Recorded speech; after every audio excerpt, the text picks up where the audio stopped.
Good afternoon. I'm the Reverend Tim Kutzmark, and on behalf of the members and friends of the Unitarian Universalist Church of Fresno, we welcome you on this gray afternoon to this celebration of life.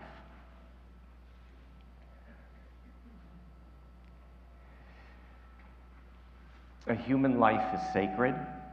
It is sacred in its being born. It is sacred in its living. It is sacred in its dying.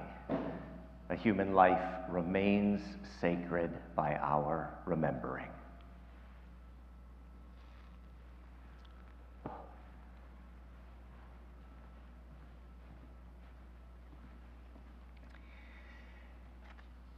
We gather this day to remember a life that contributed to the enduring good.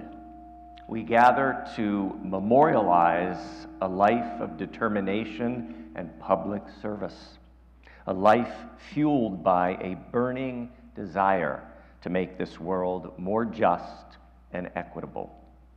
We gather to lift up the name of Lucille Wheaton. We commit to the preciousness of memory, a life that was mingled with our own, the depth and breadth of which remain to bless us. Those who we love do indeed leave us, but what they were can never leave us. Who they were can never leave us. The strength of their presence, the unique expression of their love, these are ours always, interfused with our thought and blended with our lives. Joel Miller writes, although we can't say with certainty what will happen when we die, we know that we are part of a great stream of life that began long before we were born and will continue long after we die. We share immortality in our connections to the universe, and through the small, unique ways we change the world as we live in it. And today we are here to celebrate a true change agent. As we think of Lucille's life, we're thankful for remembrances of time past, for experiences of family, for gifts of friendship and mentoring, for bonds forged by neighborhood, for the distinctiveness of her character, for her charismatic ability to get people to say yes, for her passion for social justice, for her ability to see the innate humanity in each and every person she encountered, for her unyielding commitment to shaping Fresno for the betterment of the marginalized, the overlooked, the stigmatized. We celebrate her impact on so many individual lives and on so many social conditions. And so for her simple, small acts of daily kindness, for her love of the natural world and all creatures, great and small, for this we are thankful. And in that spirit, I invite Ben to light a candle in celebration of your grandmother's life.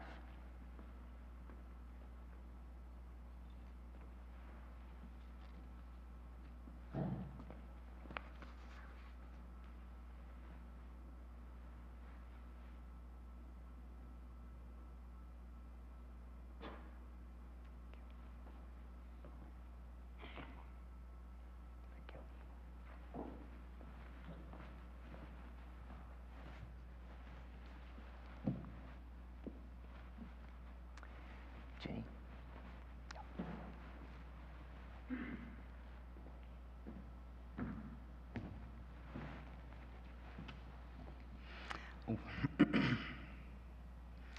On the way here, we took a little break and I took my dog out of the car, and there was this magnolia piece, like sent from my mother, because that's exactly the kind of thing that she would always see and pick up and show me. And it's really, truly beautiful. So I brought that as an offering to her. And I thank you all for being here today. It's very, very special. I especially thank Yvonne and the Reverend for hosting this event, and for the family members who were able to be here today. Jim Sheelevert, our cousin, Tootie Rivers, my sister-in-law, I guess I would call her, and then Eva Owens, my dear other sister-in-law. It's close enough, I think. Let's see. My son is here, Ben Brody. He saw light, and my husband, Michael Brody. Michael and I took care of Mom the last 10 years, well, Ben too, the last 10 years of her life. And missing here today, but in spirit, is Bella, my daughter Bella Merrill, and her husband Forrest.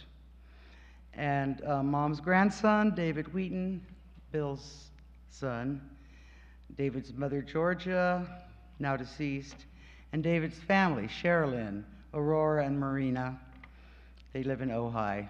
It was a bit of a drive, and they didn't have much notice.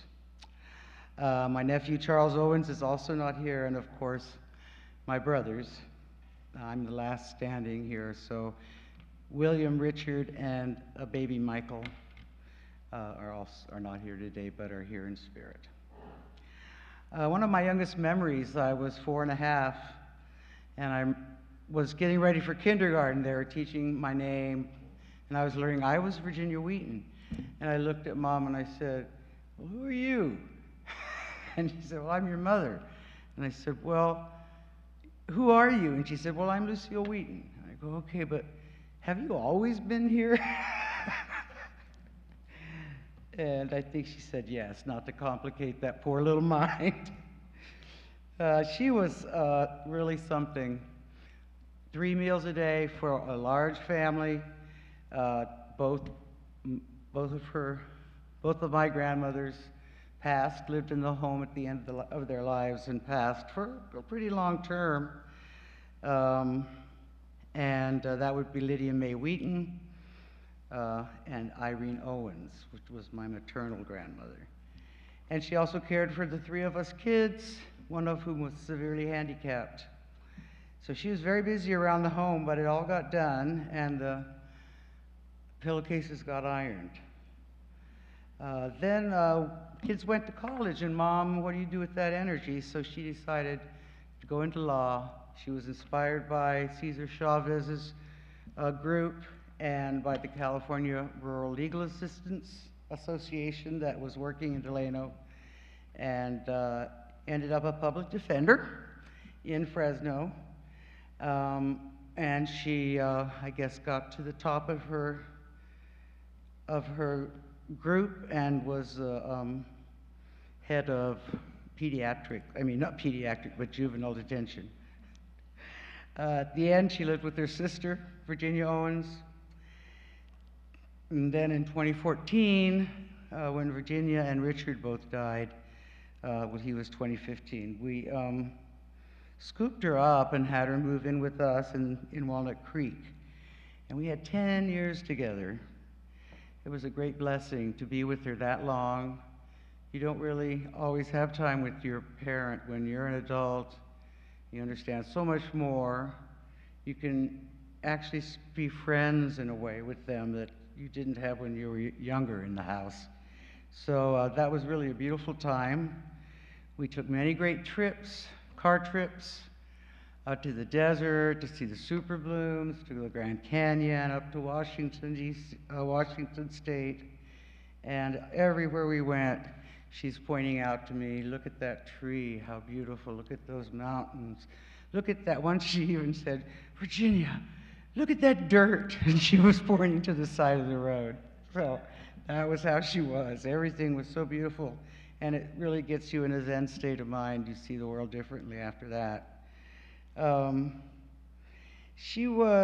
We had these great trips, but one of the oddities was that there's so many little towns, and she wanted to know where she was. And I didn't always know where these little towns, the name of these towns. And one day I looked up and I saw the sign. I said, "Mom, this is Valero." And so ever after that, every small town that we came through, I didn't know the name, I just told her it was Valero. and that made her very happy. She was alert and pain-free her last years and passed very quickly. November 2023, she stopped being able to swallow and went into hospice. And we lost her on Thanksgiving morning, but we were all with her. I'm sure she felt our love. And of course, the end-of-life hospice workers were invaluable, and all praise to them. And she was 102 years old. So I'm very honored to tell you her story. Thank you.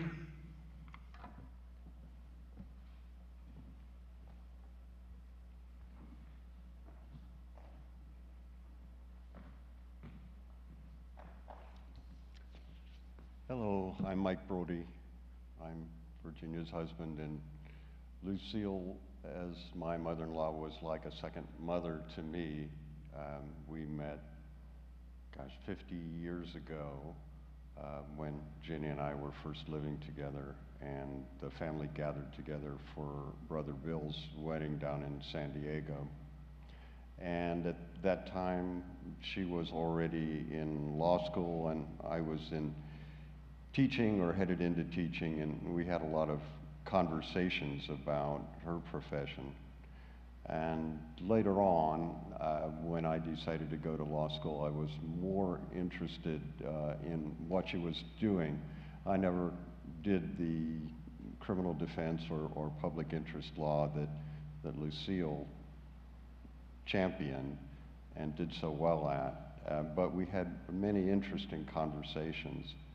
And then at that time, our summer vacations were backpacking, and Lucille, at age 50, threw a pack on her back and went up in the Sierras with us and with Dick and Georgia often, Bill's wife. And over the passes, she was indomitable and cheerful and fascinated by everything that we could see. And I think that's characteristic of her life attitude. She never accepted obstacles, being a returning mom and older student, or any obstacles in the tough job of public defense. And she was proud of making the DA's office prove their case, and she would not compromise any of her clients, and earned the nickname No Deal Lucille for that sort of tough defense of her clients' interests. So as Jeannie said,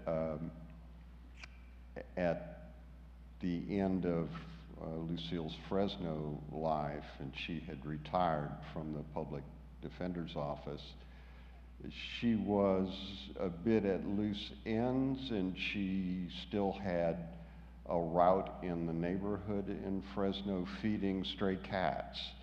And she would set out with her walker, and when we watched her jaywalk across 4 lanes of traffic on North Fruit, we decided that maybe we should invite her for Christmas and never let her go home.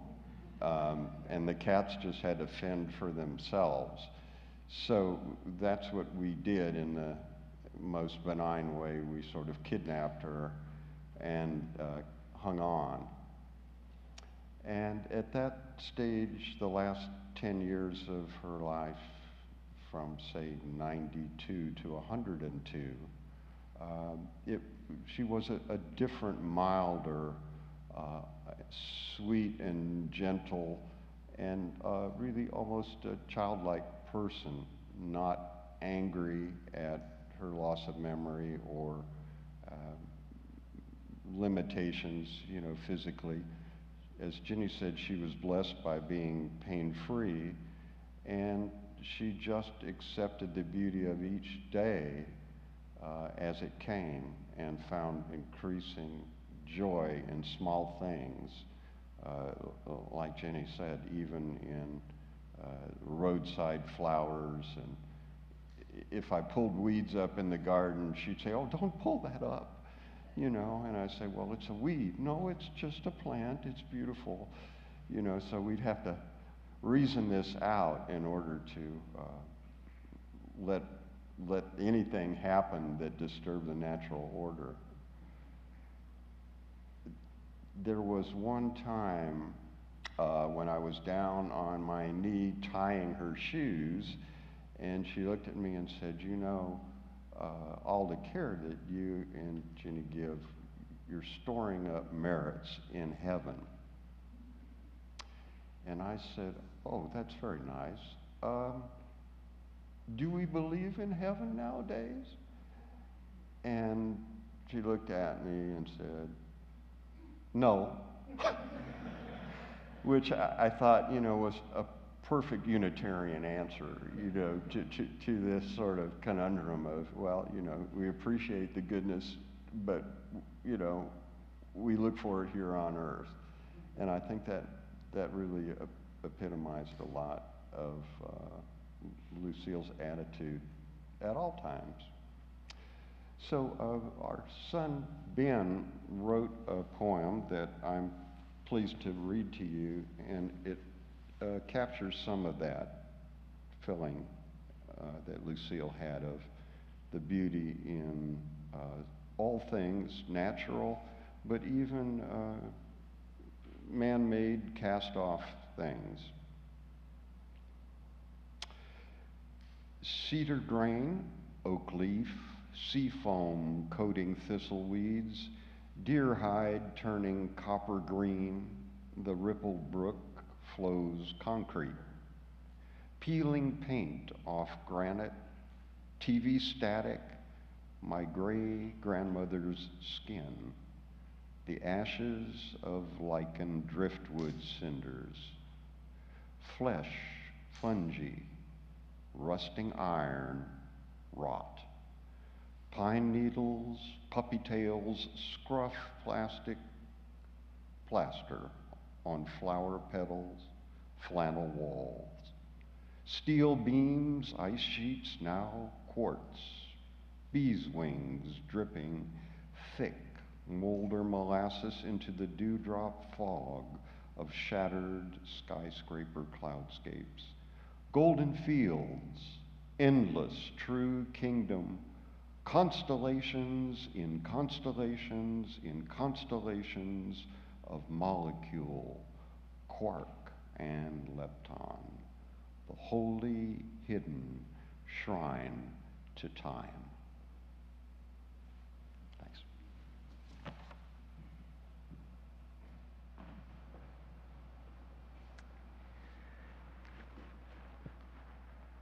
We invite the Brody family to come up for their song, Down to the River to Pray.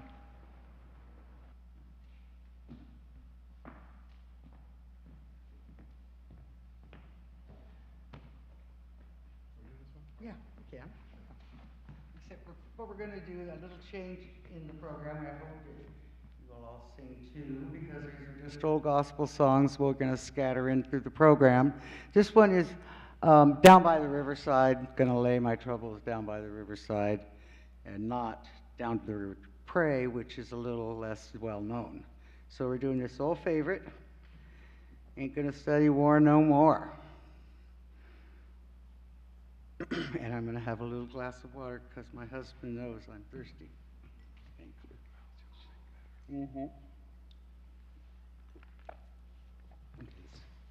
Here we go. Gonna lay down my burden down by the riverside, down by the riverside, down by the riverside. I'm gonna lay down my burden down by the riverside. Ain't gonna study war no more. Ain't gonna study war no more. Ain't gonna study war no more. Ain't gonna study war no more. Ain't gonna study war no more. Ain't gonna study war no more. We ain't gonna study war no more. Gonna lay down my sword and shield down by the riverside, down by the riverside, down by the riverside. We're gonna lay down our sword and shields down by the riverside and gonna study war no more. Ain't I gonna study war no more? Ain't I gonna study war no more? Ain't I gonna study war no more? Ain't I gonna study war no more? Ain't I gonna study war no more? Ain't I gonna study war no more? Thank you all. And we'll do some more later. More later. Okay. Yeah.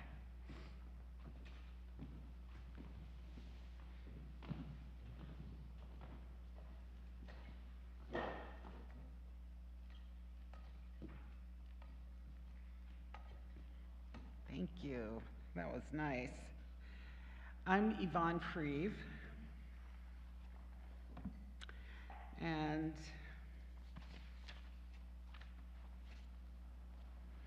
Lucille Wheaton was my neighbor, my next door neighbor, my friend, and my mentor. Knowing her was an honor and a great privilege, especially being part of her aging process and getting to hear her reflections on her work, her life, witnessing her courage and continuing to do all that she could to improve the condition of all living things each day. Lucille and her sister Virginia live next door to me, my son Chris, and his son Sakai at the Continental Condominiums. Gay Almond, her faithful housekeeper and caregiver Loopy, myself, and so many friends from the Unitarian Church provided meals, transportation, and other things as the need arose. We did these things knowing that they were only small tokens of the many ways that Lucille had cared for others throughout her life.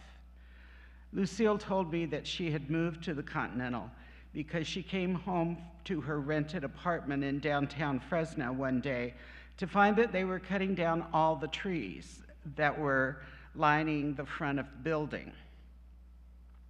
She gave the crew her unsolicited criticism and then went out to find a living situation that allowed her to have a say in what trees might live in community with her.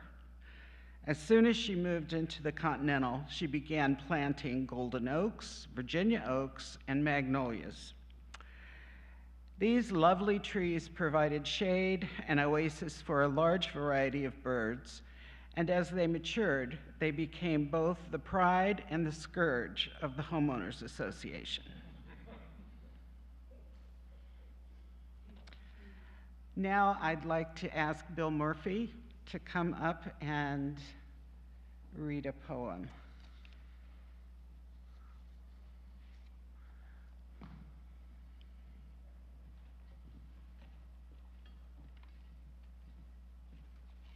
I think you'll detect a theme working here.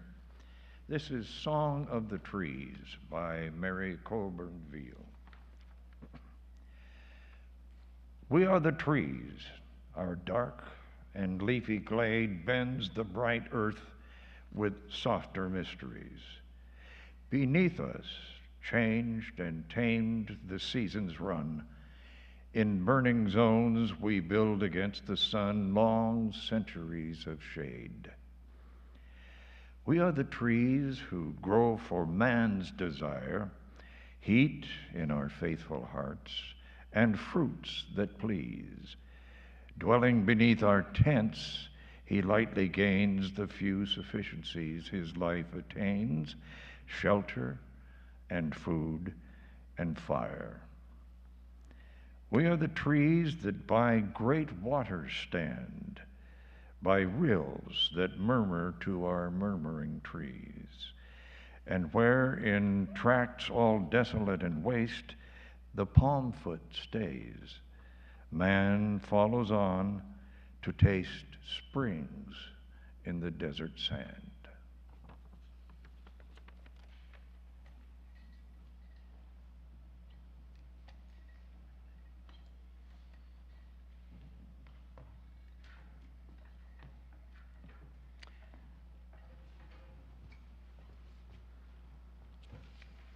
You now.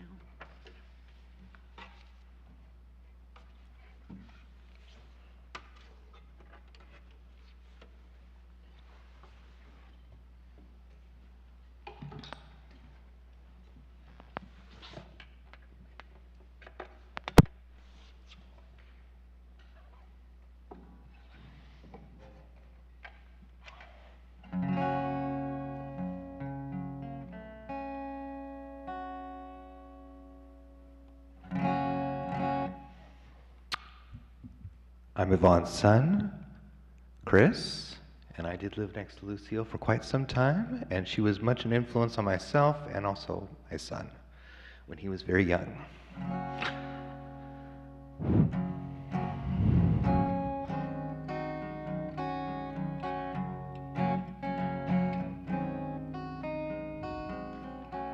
Voice from the mountain and a voice from the sea, voice in my neighborhood and a voice calling me. Tell me, my friend, tell me with love, where can it end, this voice from above?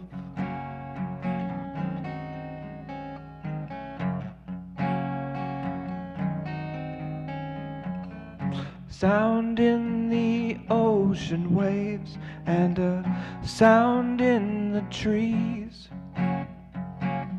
sound in the country lane saying you can be free. Tell me, you crowd, tell me again. Tell me out loud, if this sound is rain.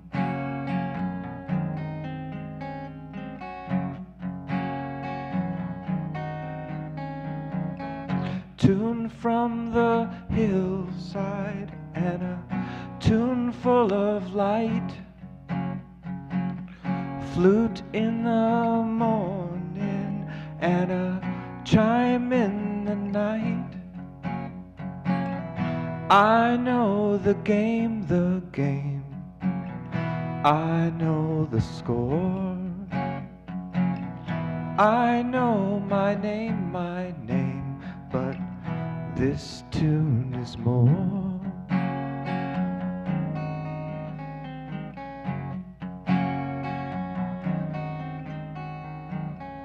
Voice from the mountain and a voice from the sea, voice in my neighborhood and a voice calling me. Tell me, my friend, tell me with love, where can it end, this voice from above?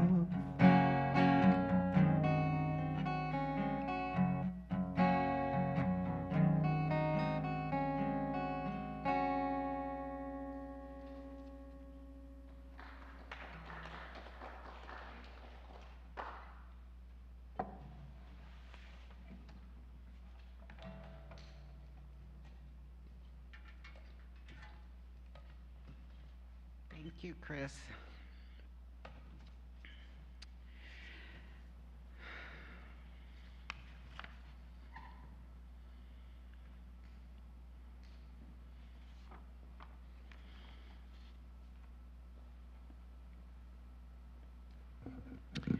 Before I start talking about Lucille's life work, I wanted to ask Bill Murphy one more time to come up and read an inspiration from Martin Luther King. You might say she was Fresno's female version of Martin Luther King.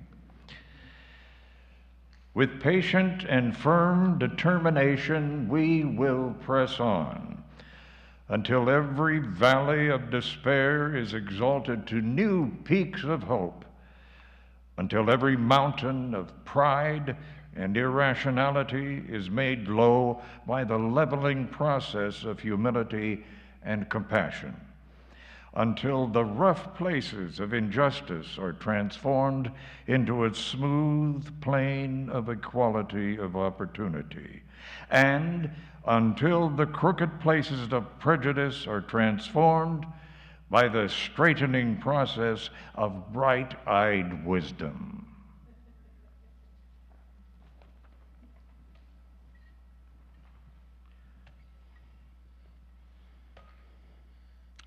Lucille often told me about her life as the wife of a small-town doctor, raising her family in the midst of a growing awareness of the unfair, unequal, and despicable treatment of migrant farm workers who toiled in the valley heat, bringing in crops that fed the nation and the world, while their own children went hungry in unsanitary and unsafe conditions. Of course, she joined the fight. Alongside Cesar Chavez and Dolores Huerta, she marched for fair treatment and fair wages. She was there as the United Farm Workers Union emerged as a strong force for justice and community. In order to be more prepared to meet the needs of those less fortunate, the day that her daughter Jenny left for college, Lucille left for law school. Sal Chandra will now, he worked with Lucille in the public defender's office.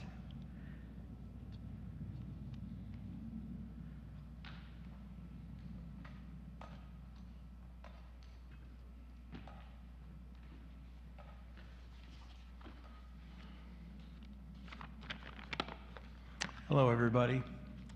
First of all, I consider this a real privilege to be able to say some really inspiring things about Lucille. Lucille attended UCLA Law School, and she graduated from there in 1975. In 1976, she became a public defender in the Fresno County Public Defender's Office. She retired from the Fresno County Public Defender's Office in late 1990, and in that time, she rose to be the head of the juvenile division of the Public Defender's Office. I first met Lucille when she was hired as a deputy public defender. She was not your typical newly minted firebrand public defender. She was a soft-spoken, warm, and obviously ready to start a new chapter in her life. Even though she wasn't the typical starting public defender, she radiated a desire to help people who only had their lawyers to shield them from the prosecution machine, who saw them as just another criminal that needed to be taken off the streets. Whether her clients were guilty or innocent, she saw them as human beings that were deserving of protection from the system. When Lucille joined the Public Defender's Office, I had been there about 3 years, and I was very happy to give what advice I could to new attorneys to the office. I guess because it made me feel important. But Lucille spent a lot of time in my office and asking a lot of questions, which of course is the common way you get to learn what the law is really about. It was my pleasure to be able to see her develop into an excellent advocate.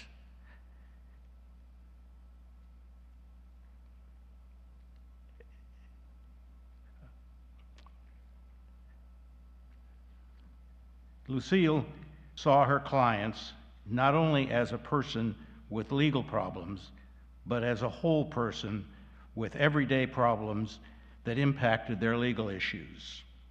She was an effective advocate because what she didn't know about the law, she knew how to find it. And her approach to advocacy was, and I quote, a soft persistence. I grappled a long time over how to characterize her manner of practicing law. And that's when I came up with soft persistence, because she was a very soft person until you irritated her. The only thing she wasn't good at was taking no for an answer from the prosecutors or the courts.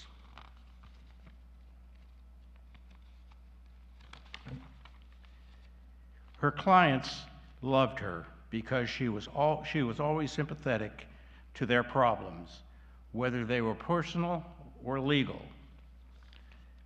As we all were in the public defender's office, she was eventually rotated to juvenile hall.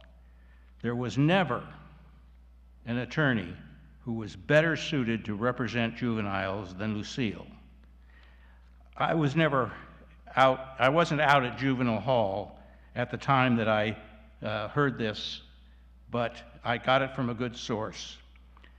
That true to her character, she once took a juvenile home with her to stay with her until better living conditions could be found, as the only way to get him out of juvenile hall, out of incarceration. Now, that's what I call a full-service attorney. The bottom line was that she was a credit to her profession, well-liked, highly respected by her colleagues. I think it would be fair to say that the DAs would rather not come across her in a courtroom. And this is something I learned. I didn't know this. It's something I learned from doing a little research on the internet. And since this came from the internet, it must be true. And that is, as was mentioned earlier by her son-in-law, she was known by the prosecutors as No Deal Lucille. Thank you. Now, Devin Carroll will speak about the West Fresno Tutoring Project.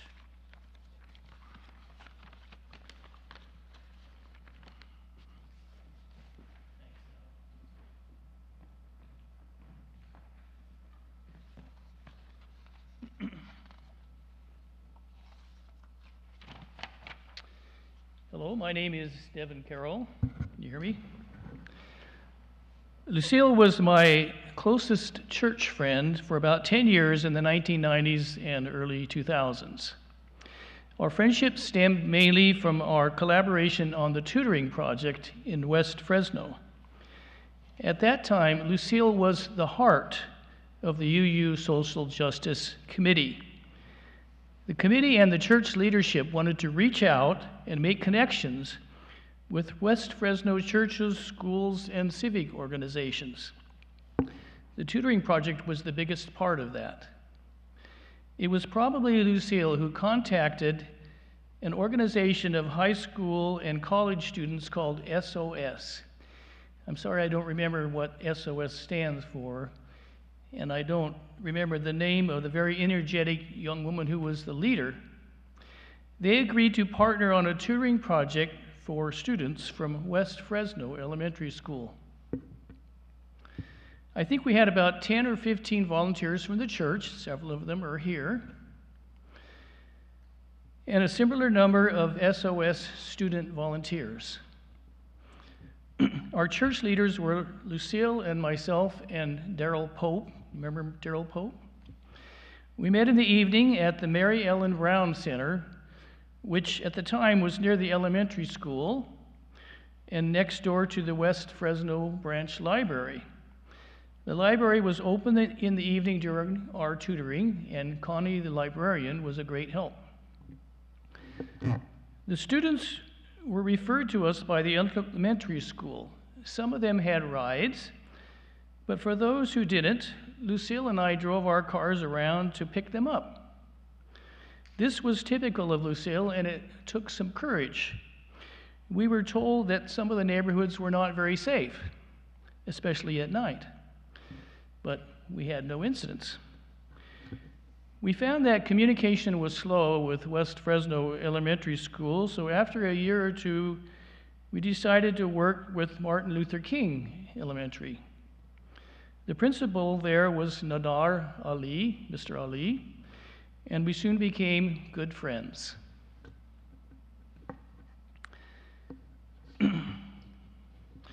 Our tutors and students now worked at the Cecil B. Hinton Community Center. Many of the students came from housing projects near the school. But after several years, our tutor numbers were dwindling. Eventually, just Lucille, Daryl, and I moved on campus at King Elementary during school hours. In those days, my job in farm pest management had very few hours in the winter, so I often volunteered for entire school days teaching sight words to first grade students. I loved it, one of the best experiences of my life. By this time, Lucille had moved her project to Casa Velasco, near her home on Fruit Avenue. She recruited me once Lucille arranged to take a busload of students to Yosemite. She recruited me to accompany about 5 older boys. This was Lucille again. There were no school personnel, and we didn't really have a system of discipline or consequences for misbehavior. I'm not sure what kind of insurance she had. She wanted to do it, and she did. And she recruited me along with others. As Lucille's dementia crept in, she spent most of her time at home with her sister. I arranged for her to come to a couple of my home piano recitals. She still livened up the party. Also, a couple of times I took her for drives around Fresno. By that time, she had a hard time remembering me. Lucille recognized many of the buildings around central Fresno where she had worked as a public defender. We also visited Mr. Ali, the former principal, at his soul food restaurant, Salam Seafood, down on G Street near Chukchansi Stadium. Lucille didn't remember him, but he sure remembered her. He showed us the photos on the wall documenting the time he was education director for the Nation of Islam. Lucille Wheaton pretty much had to be a Unitarian Universalist because she was a do-gooder through and through. She lived to be helping people. I cherish my memories of her.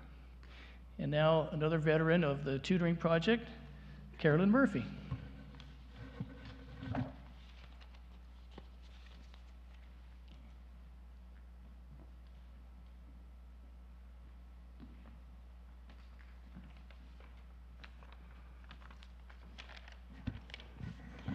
I was in awe of Lucille. She had presence. You knew she was there. And as Sal mentioned, soft persistence, I thought she was so steady. There were no real swings between her raging about some injustice or displaying her wicked sense of humor. Giving kids a fair shot was in her bone marrow, and it was just as strong after she retired as it was when she was a defense attorney. Her enthusiasm was catching. Tutor kids on the west side? Of course. Play games with kids in an apartment complex once a week? Sure, what time? Read to girls at juvenile hall once a week? My pleasure. She was my friend and was a real hero to everybody who was concerned about justice for all.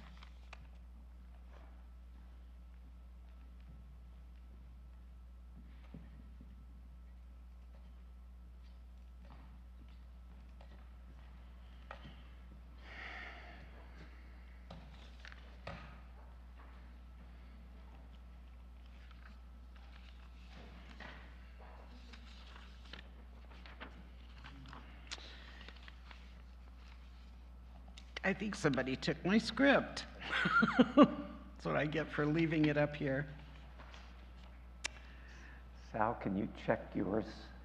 Is it in your pile there, by chance?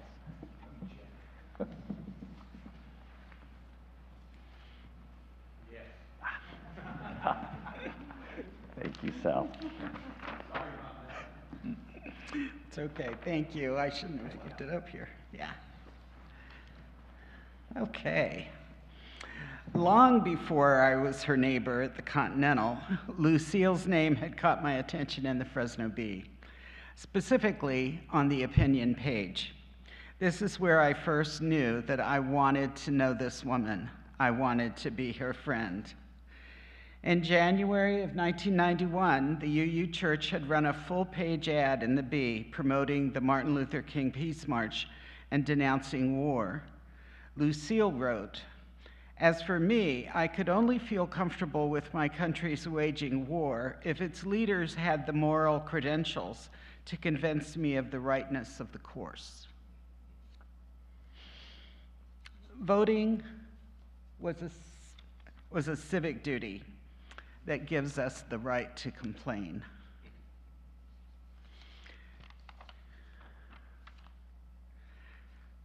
She praised freedom because it gave the power to live in a community of our own making, and complained that while free speech is vital, it can also be annoying. If she recognized an unmet need that she could help, she rallied the troops, mostly from the UU Church, but sometimes right off the streets.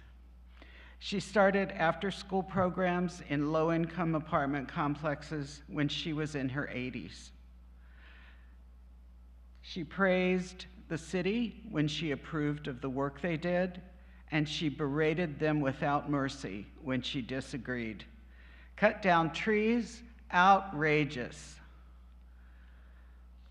Each morning, usually about 5 a.m., Lucille would head out into the surrounding neighborhood with a fanny pack full of cat food, bird seed, $1, $5, and sometimes $10 bills. And those who crossed her path on these daily jaunts were blessed not only with the acquaintance of a friendly, compassionate listener, but with a small gift to relieve a bit of suffering. When she found someone who was in dire need, a family with overwhelming medical bills, an unhoused person looking for a hot meal, she often came back determined to somehow get them what they needed. Lucille believed in grace, and the grace that she cast was truly amazing.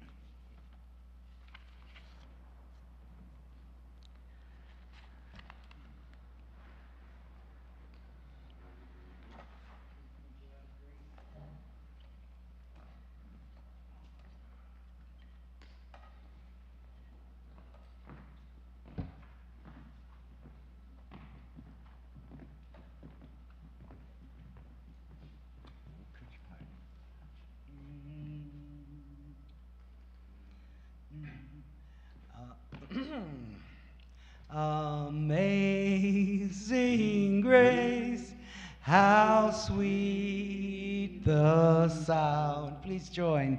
That saved a wretch like me. I once was lost, but now I'm found.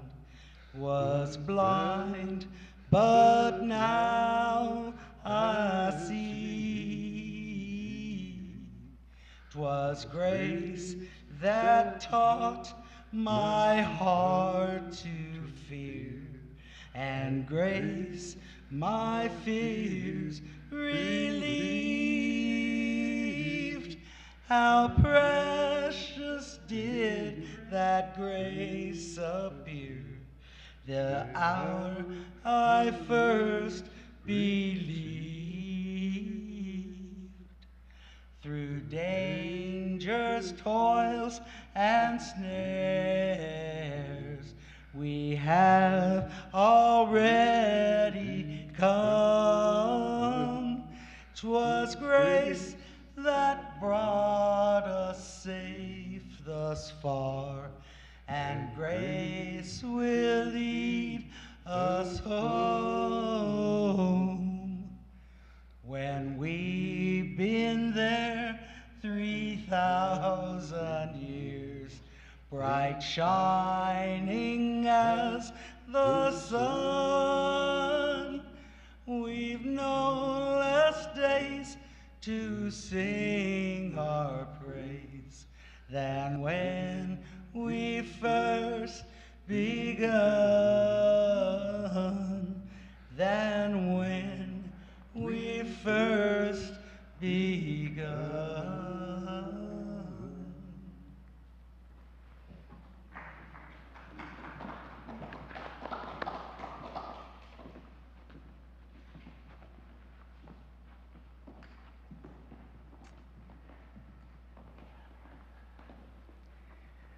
We know that there might be a few memories or stories that have not yet been shared that some of us might like to. So I'm going to get the wireless mic, bring it over, and then just a couple stories or memories how Lucille touched your life, inspired you, or made you laugh.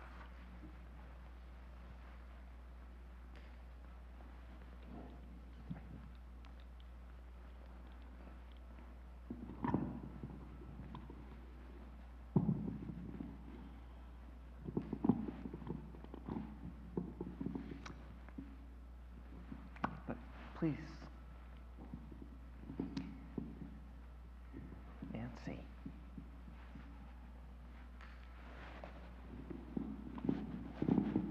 My name's Nancy Hatcher. I belong to this church.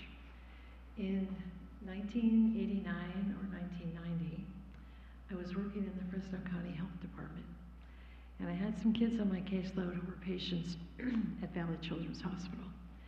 And I got word from the mother of one of those patients that her husband had been arrested. We needed the mom to be in the hospital. We needed dad to be at home. There were 4 other children. He was a farm worker. He worked many, many, many long hours, and he had been arrested on his way home because apparently there had been a gathering and he had been drinking. And so he was pulled over, and there he was in the Fresno County Jail. Who could I call, right? So I called Lucille, and she was explaining to me that she was actually working in the juvenile division. I said, perfect. And I explained the situation to her. She said, well, let me see. I said, I don't know who I should speak to. And she said, well, you're speaking to her. So she called me back a little while later and asked me, could I put something together, a little synopsis of the history of the child and what the needs of the family were. So I did that. Now, I don't know who she talked to. I don't know what she did. What I do know is that Dad was out of jail. There were some conditions for that, and Dad was able to meet those conditions.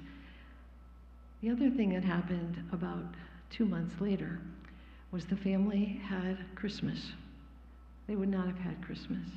And I asked the mother, where did this come from? And she said, well, there was a lady. There was a lady, and I think she's an attorney, and she knew you. That was Lucille. That was 2 months later. She got the man out of jail, she got the family put back together, and she remembered them. Thank you. Ginny, do you want to come back up? Ginny, do you want to come back to the front? I said all I need to say, but maybe some others who want to. Oh, please.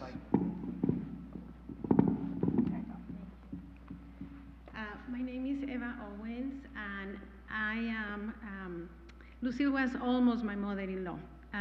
Her brother, Bob, had my husband, and he got a divorce from his mom, and Bob never remarried. So Lucille took over the responsibility of raising my husband like if he was her own child. So the story I want to share is that about 3 years ago, my son was a car salesman here in Clovis, and he was trying to make a deal with this lady that was trying to buy a car. And the lady was sharing with him some stories, and one of the things she said is that she had had a rough childhood, and because of problems with her family and the way things were, she had been in and out of juvenile hall most of her life. But later on, when she became an adult, she continued having problems with the law. And one day, she said, at that time, she said about 15 years ago, I was in my lowest low. And I get emotional because of the story. And she said that she thought about committing suicide because she didn't have anything to look forward in her life. And she said that she was lying down on her kitchen floor thinking what knife she was going to use. She remembered, she said that her chain of thoughts were, nobody has ever believed in me, not even myself. So there is no reason for me to be here.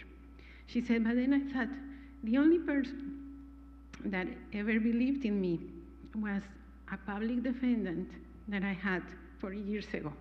She never gave up on me. She said, and I remember her words, saying, you're never too old or too late to go back to school. She said, and I thought, you know what? If she was the only person that believed in me, I want to honor her memory. She said, so I got up and I went back to school. And she became, she is now, wherever she's here in Fresno, a youth counselor. And so she told my son, and you know, I don't remember the name of the lady, but I know her name was Lucille. And my son said, was her nickname No Deal Lucille? And she said, yeah, that's her. Do you know her? And he said, well, she's my aunt. And she's still living. She lives in Walnut Creek with her daughter, and she's well taken care of.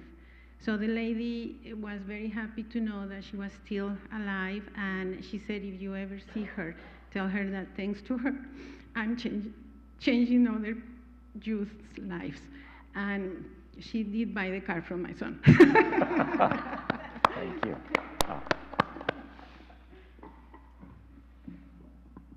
Please, Bill.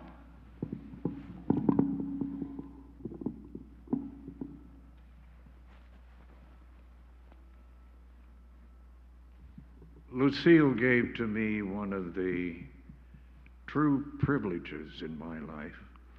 She arranged buying a tape deck and microphone and amplifier and so forth for me to go up with a young woman to the second floor of Juvenile Hall once a week in the evening as the girls were already in bed, and we would read to them and then play music for them.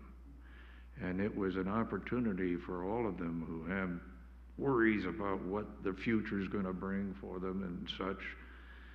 And it just tended to calm them down and let them softly go to sleep.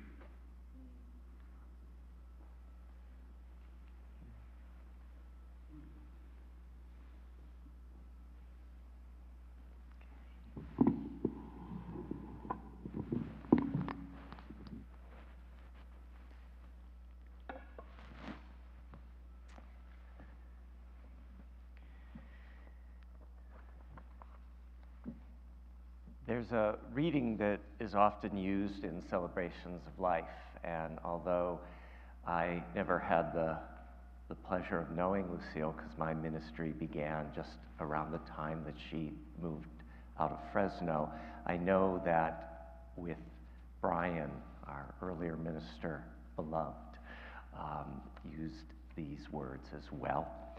And so I think Lucille said these exact words. I'm going to invite us to respond, we remember her. In the rising of the sun and its going down, we remember her. In the crash of the waves and the stillness of the sea, we remember her. In the blowing of the wind and in the chill of winter, we remember her. In the opening of the buds and in the rebirth of spring, we remember her. In the blueness of the skies and in the warmth and heat of summer, we remember her. In the rustling of the leaves and in the beauty of autumn, we remember her. In the beginning of the year and when it ends, we remember her. When we are worn and in need of strength, we remember her. When we have joys and special celebrations we yearn to share, we remember her. So long as we live, she too shall live, for she is part of us as we remember her. May it be so. Blessed be. Amen. One more song to sing.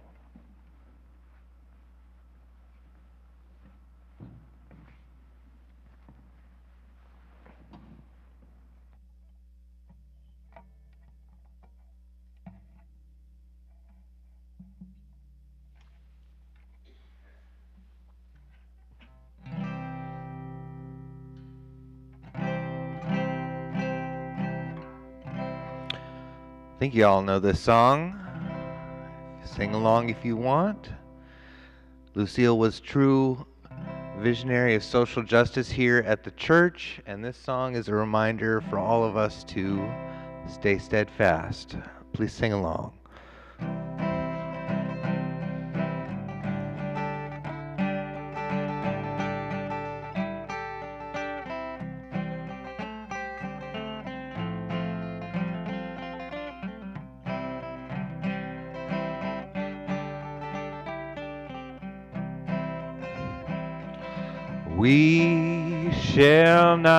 We shall not be moved. We shall not be moved, just like a tree that's planted by the water. We shall not be moved. Well, we're on the road to freedom. We shall not be moved. On the road to freedom, we should not be moved, just like a tree that's planted by the water. We shall not be moved. Well, we walk this road to freedom, we did not be moved. We rode together, we should not be moved, just like a tree that's planted by the water. We shall not be moved. Well, we're fighting for our rights, yeah, we shall not be moved. Fighting for our rights, we shall not be moved, just like a tree that's planted by the water. We shall not be moved. Well, voices raised together, we shall not be moved. Voices raised together, we shall not be moved, just like a tree that's planted by the water. We shall not be moved. One last time. We shall not be moved. We shall not be moved, just like a tree that's planted by the water. We shall not be moved. One more time, we shall not be moved. We shall not be moved. One more time, you guys sound so good. We shall not be moved. Thank you.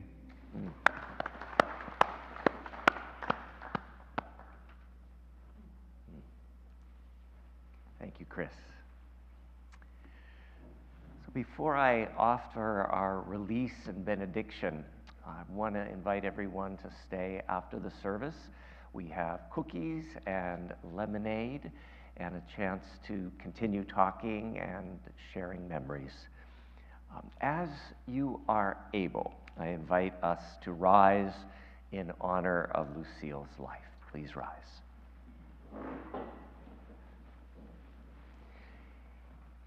And now, into the hands of time, we release Lucille Wheaton. Having left us now, she goes free of the earth. Radiance knows her. Grown lighter than breath, she is set free in our remembering. Grown brighter than vision, she goes dark into the hill that holds her peace. She is hidden among all that is and cannot be lost. And for us, the living, may we forever hope in the possibilities of life. May we forever share the adventures of ideas. May we know peace by not expecting the impossible, but like Lucille, may we know joy through helping what is possible come true. May it be so. Blessed be. Amen. Our ceremony of celebration and remembrance has ended. Go in peace.